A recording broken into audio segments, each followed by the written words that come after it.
que sepáis que veréis que algunos predicadores se ponen la diadema y otros predicamos con esto. Yo me pongo esto para anclarme a este sitio, porque como cuando no estoy aquí, estoy ahí atrás, yo conozco el gran trabajo que hace el equipo de cámaras. Y para ellos es muy importante que no salgamos muy de aquí, porque claro, hay una cámara apuntando fija, y si nos vamos muy para aquí, o sea, si yo me voy ahora para aquí, les hago una faena, ¿eh? Porque la tienen centrada. Entonces, yo he cogido como costumbre el poner el micro aquí, porque así ya no me voy para un lado y para otro, no tengo esa tentación. Muy bien, ya ha anunciado Germán que el tema de hoy es la ira de Dios, ¿vale? Y yo le he puesto un título eh, independiente de ese, que es el del mal menor, que es un concepto que, como veremos, surge como consecuencia de la entrada del pecado no en el mundo, sino en el universo.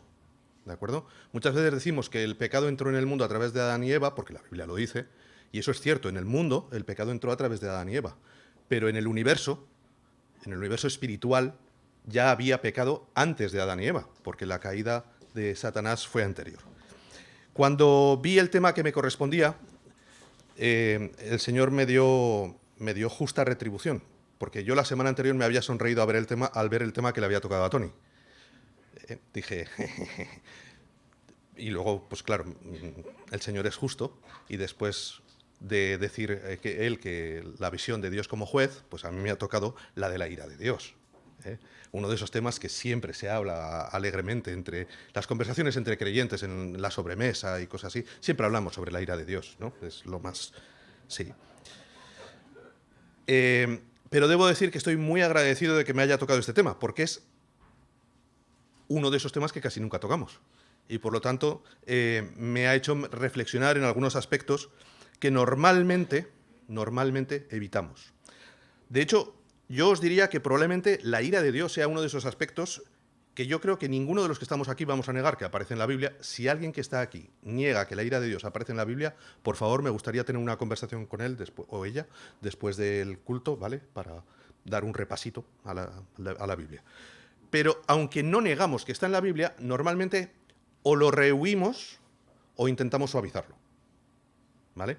Buscamos sinónimos para ira, intentamos decir bueno, pero no, y empezamos a colocar un montón de comillas en todas las cosas.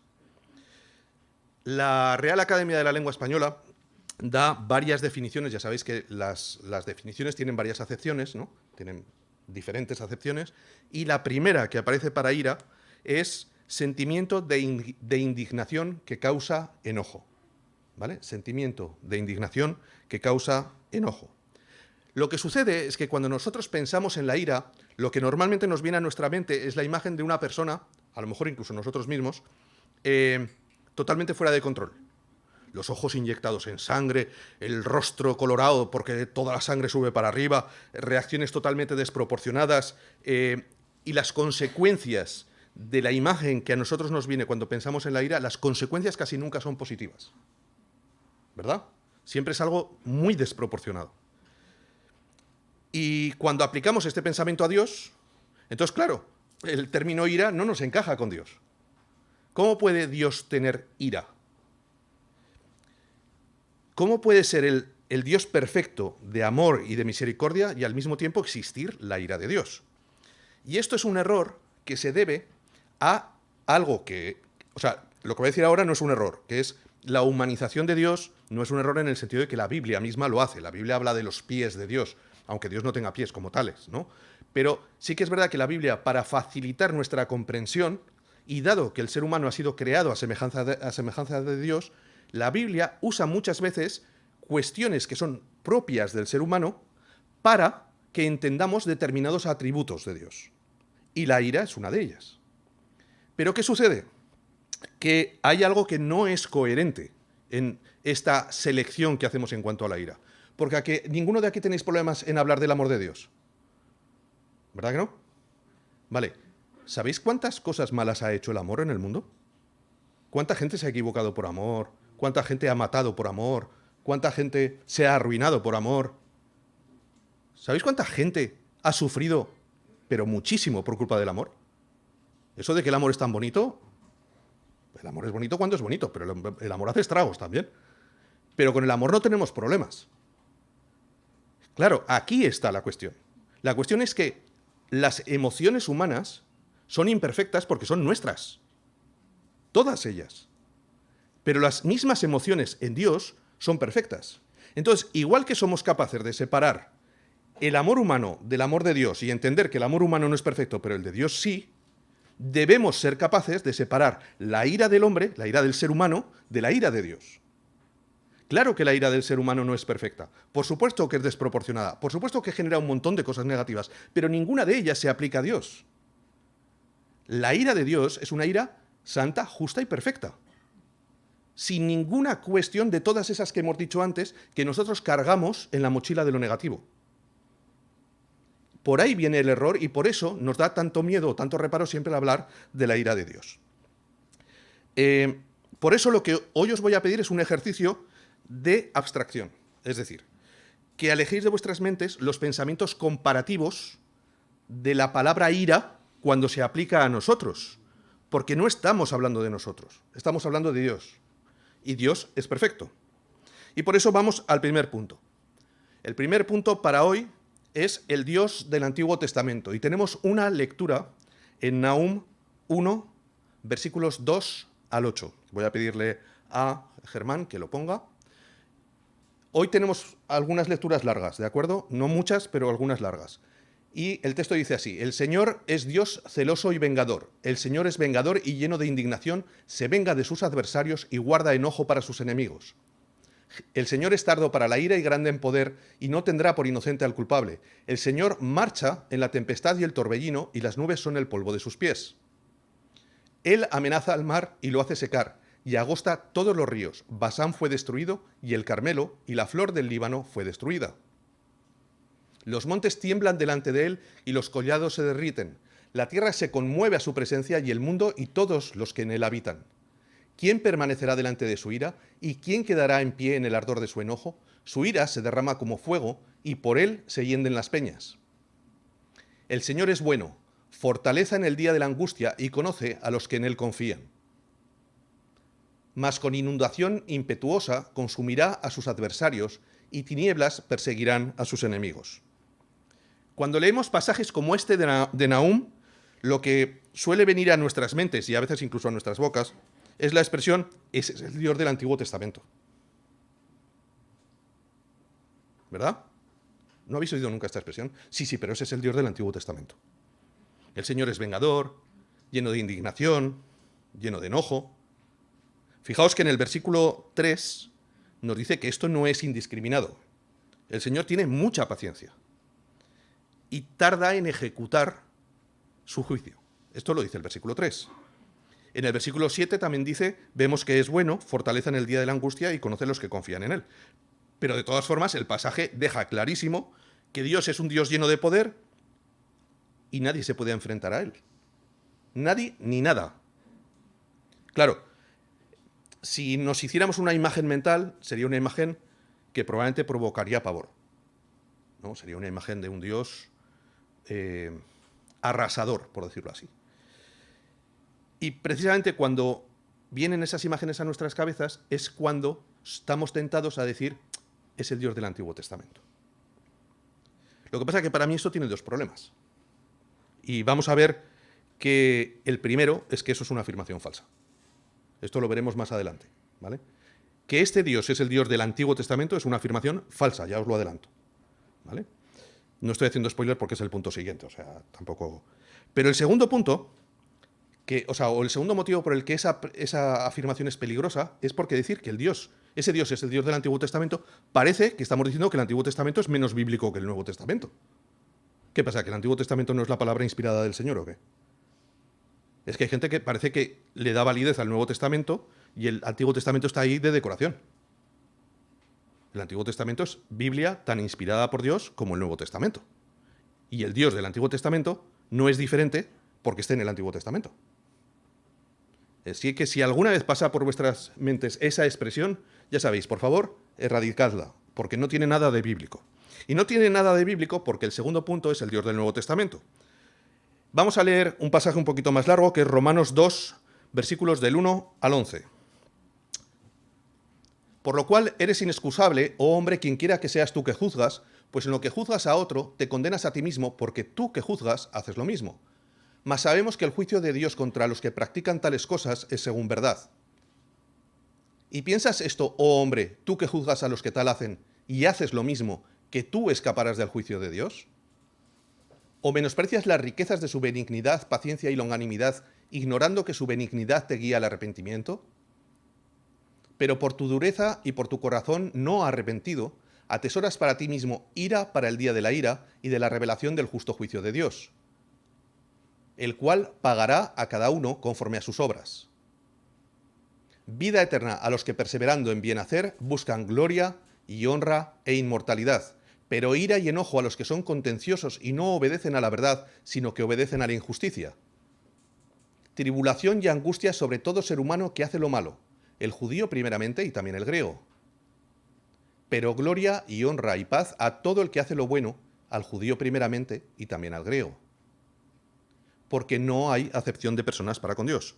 He escogido este pasaje, aunque luego vamos a ver que hay otros muchos. Pero voy a citar algunos de forma muy rápida, estos no están puestos para la lectura porque ya os digo que los vamos a citar. Pero fijaos que en Lucas 12, versículos 47 y 48, es el propio Señor Jesús quien habla del castigo eterno. ¿Vale? Y él se está refiriendo a los azotes que van a recibir aquellos que no cumplan la voluntad de Dios. La cantidad de azotes. Y habla literalmente como de un castigo, ¿vale? Pero después, en Marcos 9, 42 y 48, él repite 3 veces. Describe el infierno, ¿vale? Usando las expresiones que es el sitio donde el gusano no muere y el fuego nunca se apaga, ¿ok? Es verdad que esto no tiene por qué ser una expresión que describa el infierno como tal, el lugar espiritual como tal. ¿Por qué? Porque la palabra que el Señor usa ahí, cuando dice infierno, que es Gehenna, es un lugar a las afueras de Jerusalén donde se quemaba la basura. Sería un vertedero de los actuales, ¿vale? Exactamente eso. Solo que en aquella época la basura se quemaba, ¿de acuerdo? Al tener la imagen muy clara todo el mundo de lo que era aquel vertedero y el fuego que había allí y la cantidad de bichos que debía haber allí, eso era una expresión muy clara, y al decir que el gusano nunca se acaba y el fuego tampoco, era como decir, ese vertedero es eterno. O sea, imaginaos una situación de podredumbre y de fuego que nunca va a terminar. Pues eso es el castigo que espera a aquellos que no estén en el lado correcto, por decirlo así. El Nuevo Testamento habla en muchísimos pasajes sobre el juicio del Señor, sobre la ira de Dios y también sobre el infierno y sobre la condenación eterna. Y debo deciros además, aunque luego vamos a tocar un poquito este tema, que sobre este tema del infierno y la condenación también hay algunos conceptos equivocados en algunas sectas que se llaman cristianas. Así que este texto es Romanos. Queda claro que no podemos decir un Dios del Antiguo Testamento, porque el Dios del Nuevo Testamento también habla de juicio. También habla de infierno, también habla de castigo, también habla de ira.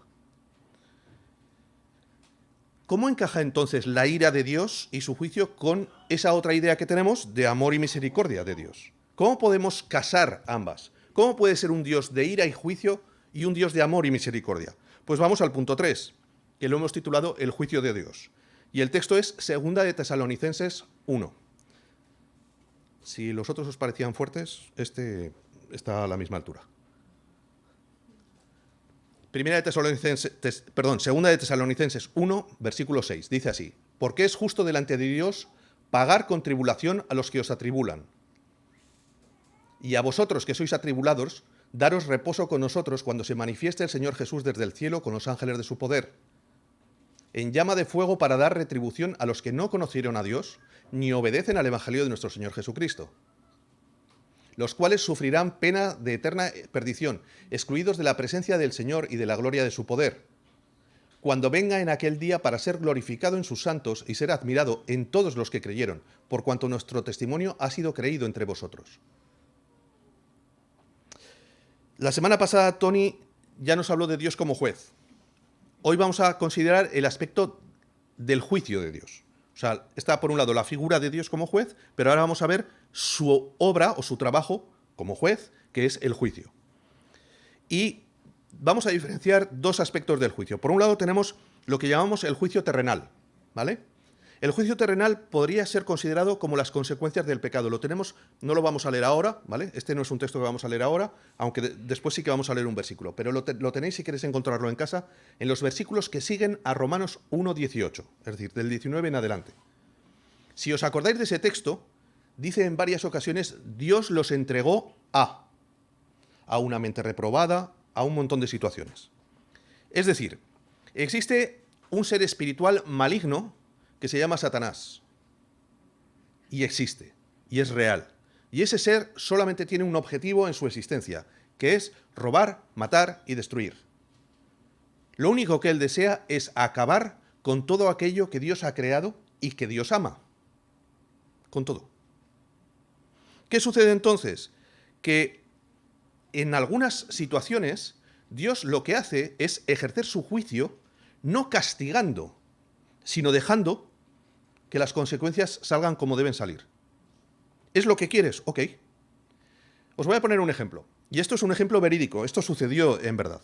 Hace no muchos años, hace ahora unos 15, 17 años creo que exactamente, hubo un atraco muy grande.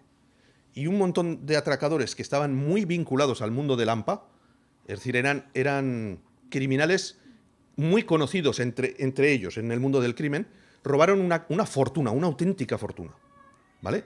Y se fueron con ella. ¿Cuáles fueron las consecuencias de esto? Las consecuencias de esto fueron que todos los demás criminales los conocían. Y sabían que ahora eran ricos. Y empezaron a secuestrarlos uno por uno. Para pedir rescate. Es decir, los criminales secuestraban a los criminales porque sabían que tenían dinero. Empezaron a secuestrar a sus familias. Los policías corruptos se enteraron de ello y empezaron también a perseguirlos por el dinero. Y muchos de ellos murieron a manos de otros criminales. Para esos criminales, para los atracadores, habría sido mucho más seguro devolver el dinero y entregarse a la justicia. Habría sido 1000 veces más seguro, porque aunque habrían sido juzgados y condenados, habrían ido a la cárcel y habrían tenido la protección de la policía. En esa situación se encontraron totalmente indefensos ante sus propios compañeros criminales. ¿Sabéis aquella expresión de en el pecado lleva la penitencia? Exactamente es esto. Su propio pecado conllevaba el castigo. Y el juicio de Dios en esta tierra, la mayoría de las veces se manifiesta de esa forma. Muy bien. Tú quieres elegir tu camino aparte, totalmente diferente de lo que yo te digo. Muy bien, es tu elección. Yo te he dado libertad. Ahora, atente a las consecuencias. Luego no me eches la culpa a mí. No digas dónde está Dios en las guerras. Porque las guerras son fruto de vuestras elecciones. No digas dónde está Dios en tal o cual situación. Y alguno podrá decir, bueno, ¿y los desastres naturales? Y yo os preguntaré, ¿y os da la impresión de que el ser humano ha cuidado el planeta como para que el planeta sea un lugar de remanso de paz y de calma y de todo lo demás? Y no estoy diciendo con esto que todos los desastres naturales sean provocados por la acción actual del ser humano, pero sí por el pecado. Hemos abierto la puerta a que Satanás pueda destruir lo que él quiere cuando el Señor se lo permite. Y alguien dirá, ¿y por qué el Señor se lo permite? Porque tú decides que lo permita. Hay un momento en el que tú tienes que elegir. Puedes elegir el camino de Dios y hacer las cosas tal y como Él te dice que es lo bueno para ti. O decir, no, no quiero esto. Y entonces el Señor te va a decir, vale, pues ahí tienes tu otro camino. Lo que leemos en Tesalonicenses, lo que hemos leído en Tesalonicenses, que es muy similar en realidad a lo que hemos leído en Romanos, es que la ira de Dios está asociada con una acción que tiene una finalidad, y es castigar el pecado, solamente. La ira de Dios no es contra las personas, es contra el pecado. Solo que a veces las personas son las abanderadas del pecado.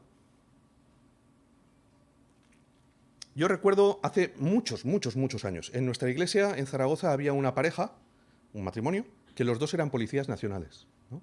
Y un día estábamos debatiendo, esto alguna vez ya lo he contado en los que me conocéis ya, pues ya esto ya lo sabéis, pero estábamos debatiendo sobre el tema del uso de las armas, ¿vale? A mí me costaba muchísimo pensar en que un policía pudiera quitarle la vida a alguien. Y ellos eran policías nacionales, iban de paisano, no iban uniformados, pero llevaban el arma siempre con ellos. Y él me respondió así una vez y me dijo, mira, mi trabajo es proteger al inocente, por todos los medios que sean necesarios. Y aunque me costó muchísimo pensar qué duro tiene que ser, entendí que es lo correcto. Porque no vivimos en un mundo perfecto. Es muy triste, pero es la realidad. No vivimos en un mundo perfecto. Vivimos en un mundo en el que tiene que haber policía, tiene que haber jueces, tiene que haber ejército, porque hay personas malas. Espera, esa frase os suena, ¿verdad? Hay personas malas. Yo soy una de esas personas malas. Yo hago daño. Yo hago cosas indebidas.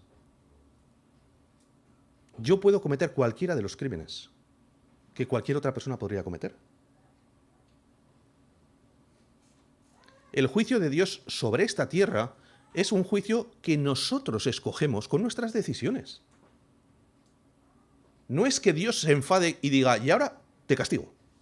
Es Dios, con toda la tristeza de su misericordia y de su paciencia, decir, has elegido tu camino.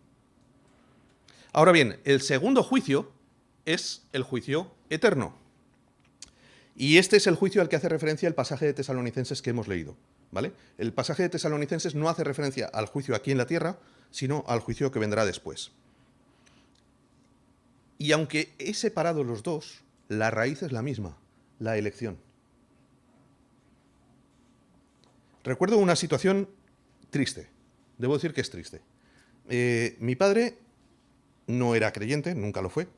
No sé si en el último momento lo sería, pero yo no soy de esas personas, perdón, no quiero ofender a nadie, pero yo no me creo falsas expectativas diciendo, pero bueno, quizá en el último momento, porque no hubo ningún indicio en su vida de ello. A lo mejor si me lo encuentro en el cielo me llevaré una enorme sorpresa, ¿vale? Pero no lo espero y os voy a decir el porqué, ¿de acuerdo?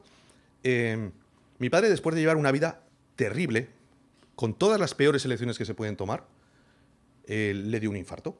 Yo estaba predicando en aquel momento en San Sebastián y él vivía en Zaragoza. Entonces terminé de predicar y cogí el coche y me fui para allí.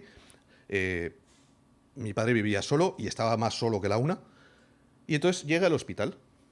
Y cuando entré al hospital, él estaba medio adormecido. Cuando se despertó y estuvimos hablando un rato, él me dijo así, sí, yo sé que esto que me está pasando, le había dado un infarto, es consecuencia de la mala vida que he llevado. Y yo pensé, ¿se estará arrepintiendo? Y la frase siguiente fue, que me quiten lo bailado.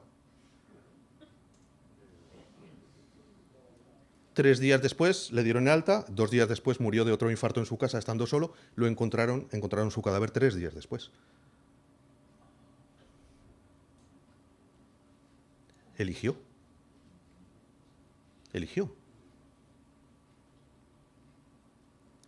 Mi padre había oído el Evangelio muchísimas veces. Tanto es así que cuando yo me despedí de él en el hospital, yo le dije, papá, yo voy a seguir orando por ti.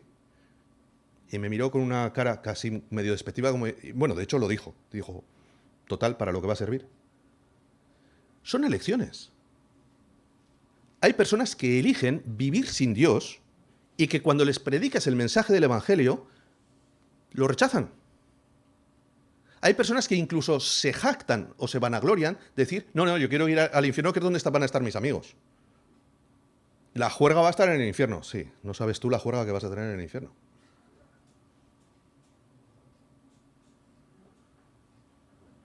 La gente tiene una idea muy equivocada de lo que es vivir sin Dios. Porque el texto de Tesalonicenses lo que está diciendo, y lo dice claramente, es excluidos de la presencia de Dios. ¿Sabéis? Hay una secta cristiana, y esto era a lo que hacía referencia antes, que como no pueden entender que un Dios amoroso pueda convivir con un infierno eterno donde hay sufrimiento, afirman que hay una aniquilación eterna. Es decir, que los que sean condenados serán aniquilados. Porque ¿cómo va a permitir Dios ese sufrimiento? Lo que no saben, o lo que no... sinceramente es una secta que tiene muy poco conocimiento bíblico, o demuestra muy poco conocimiento bíblico en muchas cosas, ¿vale? Pero esta es una de ellas. Pero esto nos puede pasar a todos. Y es que normalmente cuando pensamos en el infierno, y pensamos en las personas que amamos y que podrían estar allí, las recordamos tal y como eran en este mundo. con sus bondades normalmente. ¿Por qué? Porque además cuando las personas se van, es más fácil recordar lo bueno que lo malo. Lo que ocurre es que esas personas van a estar en un lugar totalmente excluidos de la presencia de Dios. No va a quedar nada de bueno en ellas. Las personas que han muerto sin Dios son lo peor que esas personas podrían ser. Esas personas ahora no están diciendo, ¡ay, Señor, qué mal, qué fastidio, por favor, perdóname, llévame a... No, están insultando a Dios. Esas personas ahora mismo están en el peor pozo de maldad que existe sobre todo el universo junto a Satanás, desprovistos de todo lo que existe de bueno en este mundo. Este mundo no es el cielo, pero tampoco es el infierno, ¿eh? Aunque haya gente que diga, este mundo es un infierno. No, no sabes lo que estás diciendo. En este mundo sigue habiendo amor. En este mundo sigue habiendo misericordia. En este mundo sigue saliendo el sol para justos y para injustos. Y sigue lloviendo para justos y para injustos. El día que todo eso desaparezca, eso es un infierno.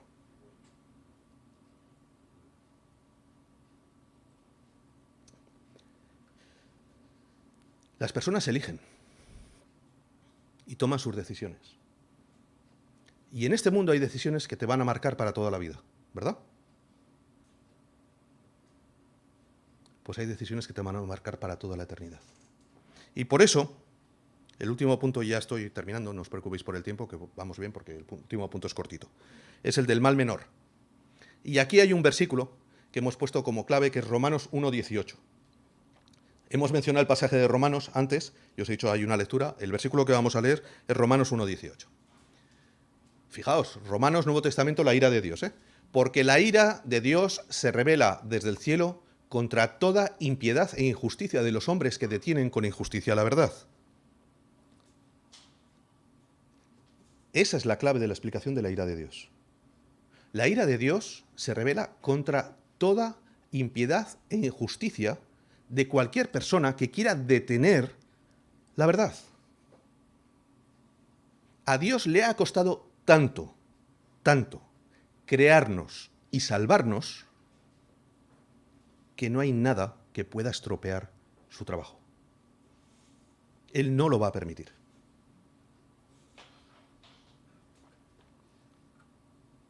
Esto lo comento algunas veces porque a mí me resulta muy curioso, ¿no? Que es, independientemente de la ideología política que todos tengamos, independientemente de si las personas están a favor o en contra de la pena de muerte, independientemente de lo que sea, en las películas el malo tiene que morir.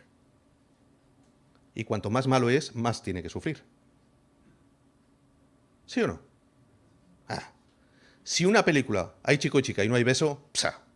Pero si hay un malo y no muere, peor todavía. ¿O no? Podemos pasar lo del beso, lo de que el malo no muera, no. ¿Y aquellas películas en las que el malo muere y casi no se entera? ¿Cómo te dejan? ¡No! ¡Que sufra! Esto es innato en el ser humano. Luego lo adornamos con ideologías políticas. Pero esto es innato, ese es el sentimiento que hay de verdad en nuestro corazón. Es un sentimiento de justicia por un lado y de venganza por otro. ¿Qué sucede con la venganza humana? Que normalmente es desproporcionada. Es decir, tú me das una bofetada, yo te doy un puñetazo.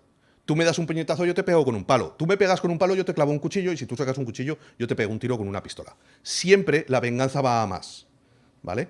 De hecho, esto lo veis mucho en los niños, ¿no? Un niño le da un cachete a su hermano. ¿El hermano le devuelve un cachete? No. Si le devuelve uno es más fuerte, pero normalmente le devuelve dos. Entonces, claro, el otro dice, yo te he dado uno, tú me has dado dos, te debo uno. Pero no le devuelve ese uno, no. Va añadiendo y al final ya sabemos lo que hay que hacer, ¿no? Separarlos, porque aquello sería una guerra. Hay un sentimiento de venganza en el ser humano que no es correcto, que no es justo porque es desproporcionado. Pero el sentimiento en sí no es incorrecto, porque refleja que existe mal que debe ser castigado. El mal debe ser castigado. Solo que ese no era el diseño original de Dios. Dios creó todo para ser perfecto. No debería ser necesario ni siquiera pensar en que un atributo de Dios como su ira tuviera que ser ejercido. Y cuando leéis el título, no es que la ira de Dios sea un mal menor, porque la ira de Dios es perfecta, no es un mal. Pero la forma de aplicarla en el mundo en el que vivimos es un mal menor. La existencia de la policía, la existencia del juicio, la existencia de la justicia humana es un mal. Porque significa que hay mal en el mundo y que a alguien le han hecho daño. Si nadie se ofendiera entre sí, si no hubiera pleitos, ¿para qué necesitaríamos la justicia? Si no hubiera crímenes, ¿para qué necesitaríamos la policía?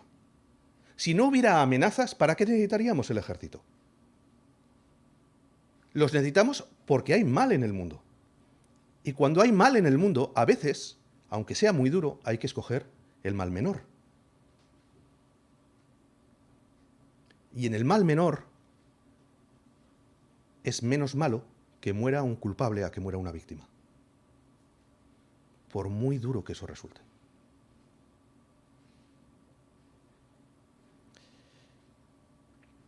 Imagínate que estás a punto de ser juzgado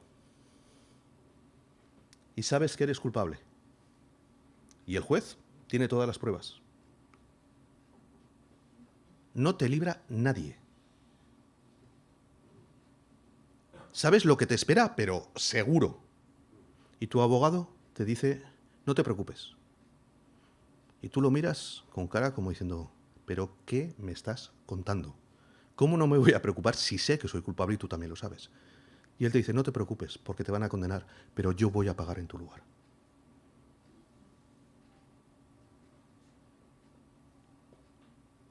Esa es la elección que puedes hacer. La ira de Dios existe y es buena y justa, pero se descargó enteramente en la cruz. Todo el juicio divino cayó sobre Cristo en la cruz, hasta el punto de que Él dijo, ¿por qué me has desamparado? Ahora tú tienes que elegir. ¿En qué lado quieres estar?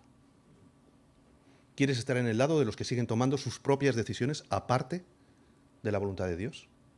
Porque si es así, el castigo de Dios no va a ser un rayo que te fulmine.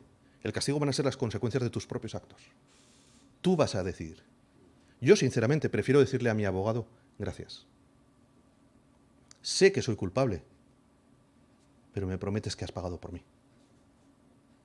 Sé que la ira de Dios existe y que es justa y que es buena, pero lo mejor de todo es que ya no se va a aplicar a mi vida. Estoy salvo de ella. Y hoy tú has venido aquí, o los que estáis a través de Internet, sabéis, tú has venido aquí para celebrar algo que a veces hacemos como rutina, pero no lo es.